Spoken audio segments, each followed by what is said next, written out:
Tanggal 20 Oktober kemarin akhirnya Apple udah resmi ya buat ngeluncurin iPhone 15 seriesnya ke pasar Indonesia. Dan seperti dugaan saya ternyata memang orang-orang Indonesia itu banyak yang kaya-kaya guys. Buktinya aja nih, PO baru dibuka selama 5 menit itu udah sold out semua loh untuk varian Pro dan juga Pro Max-nya. Tapi ya tentunya di video kali ini saya bukan mau mereview iPhone 15 seri manapun ya, karena ya memang kebetulan juga saya belum pegang satupun barang ya. Jadi di video kali ini saya bakal coba nih buat kasih info aja ke kalian kenapa menurut saya iPhone yang lagi saya pegang ini masih berasa lebih worth it daripada iPhone 15 seriesnya. Loh, kok bisa?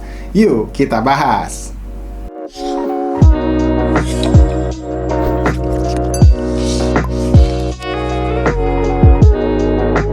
Halo guys, ketemu lagi barengan saya Iksan. Oke, jadi di tangan saya sekarang ini adalah iPhone 14 Pro ya. Untuk varian RAM dan storage-nya adalah 6/128 GB.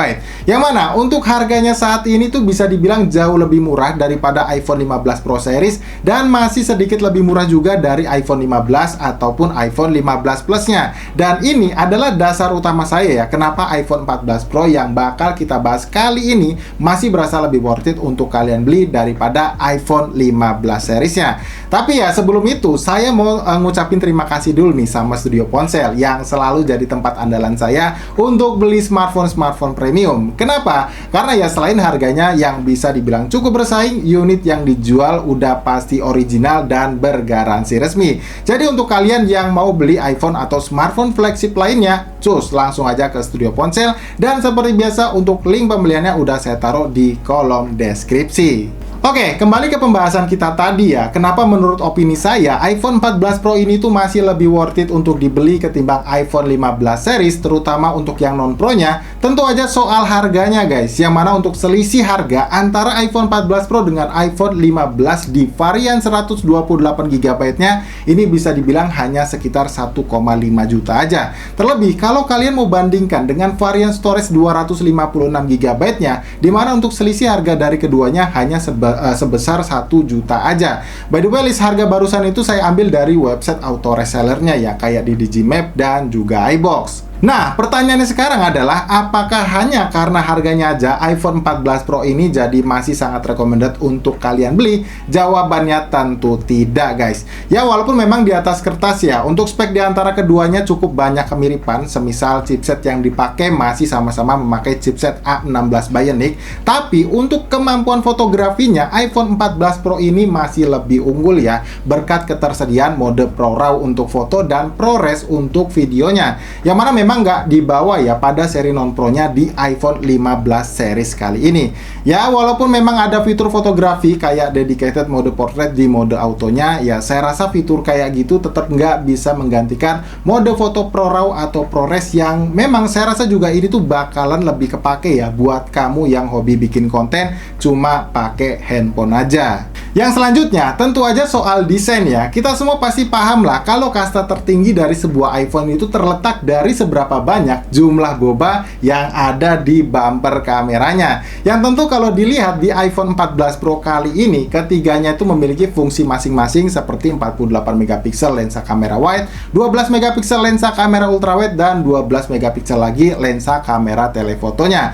Kalau untuk kamera selfie-nya ini ya sama-sama aja, untuk resolusinya 12 megapiksel, yang untuk kualitasnya bisa kalian lihat aja sendiri dan nilai ya dari sampel foto dan video berikut ini.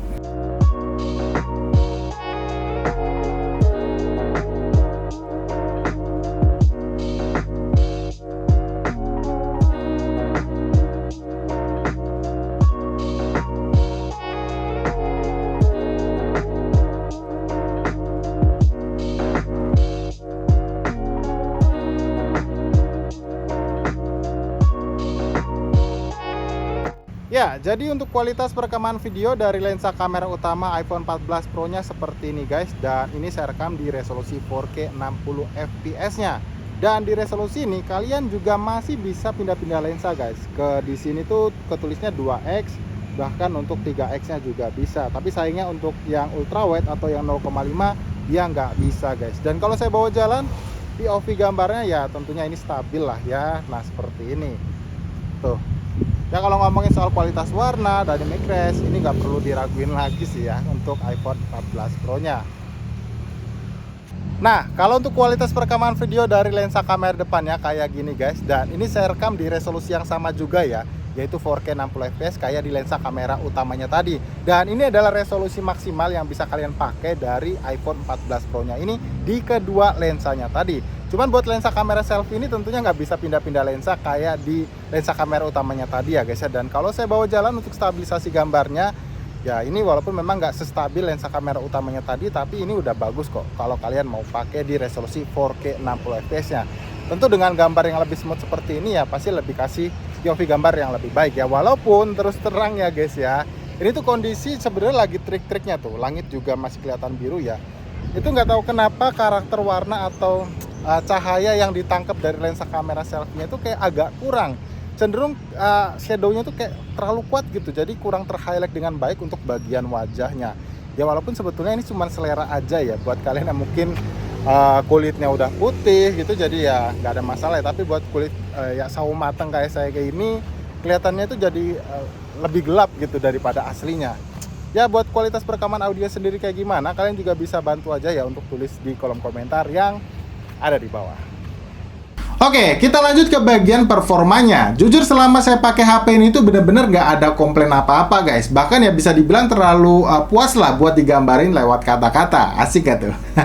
Karena memang dipakai untuk kebutuhan casual oke, dipakai buat main game juga oke, ya bahkan dipakai buat main game berat sekelas Genshin Impact. Di settingan grafis tingginya pun masih bisa kasih experience yang amat sangat playable. Performa dari baterainya juga udah bisa diandelin ya. Sepengalaman saya pakai HP ini tuh hampir sekitar 1 bulan. Saya itu selalu isi daya baterai HP ini sehari cuma sebanyak 1 kali aja, yang padahal lumayan intens loh penggunaannya, kayak sosmedan ya, terus dipakai buat chatting juga, dan tentu aja dipakai buat main game. Buat isi daya baterai 3200 mAh nya juga ini cepet ya, jadi ya kalau lowbat gitu saya nggak pernah tuh ngerasa nunggu lama buat dapetin kondisi baterai yang penuh lagi.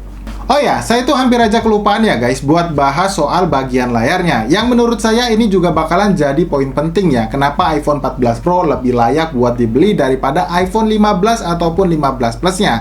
Kenapa? Sebab panel layar yang dipakai iPhone 14 Pro ini udah memakai panel layar berjenis LTPO Super Retina, sedangkan yang pada iPhone 15 maupun 15 Plus nya ini tuh masih memakai panel layar Super Retina aja. Secara visual bisa jadi memang nggak terlalu terlihat perbedaan ya, cuman karena layar iPhone 14 Pro udah support refresh rate layar tinggi 120 Hz, tentu untuk pengalaman bernavigasi antar interface maupun scrolling ini bakalan kerasa jauh lebih nyaman. Ya walaupun untuk kompensasinya penggunaan daya baterainya akan terasa lebih boros ya daripada iPhone 15 maupun 15 Plus yang udah dibuktikan langsung nih oleh tech reviewer luar kayak Mr. Who's the Boss di channelnya. Tapi ya tetap perlu dicatat guys, meskipun banyak pertimbangan ya yang menurut saya iPhone 14 Pro ini lebih layak dibeli, bukan berarti iPhone 15 ataupun 15 Plus sama sekali nggak menarik untuk kalian beli ya. Mengingat di seri 15 kali ini, bahkan untuk seri non-Pro-nya seperti iPhone 15 dan 15 Plus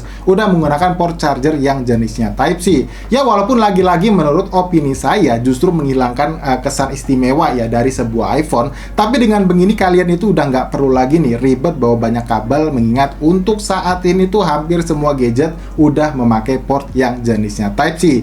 Intinya sih dengan hadirnya port USB Type-C di iPhone 15 series kali ini bikin penggunanya itu jadi berasa jauh lebih fleksibel lagi.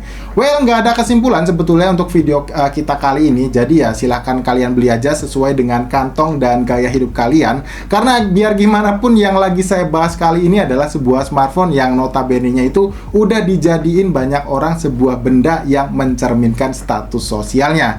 So, thank you buat yang udah nonton video ini. Jangan lupa di like videonya dan di share ya ke teman-teman kalian kalau ngerasa video kita kali ini bermanfaat. Kalau gitu sampai di sini saya Iksan pamit, dan tentunya sampai kita ketemu lagi guys di video review yang berikutnya.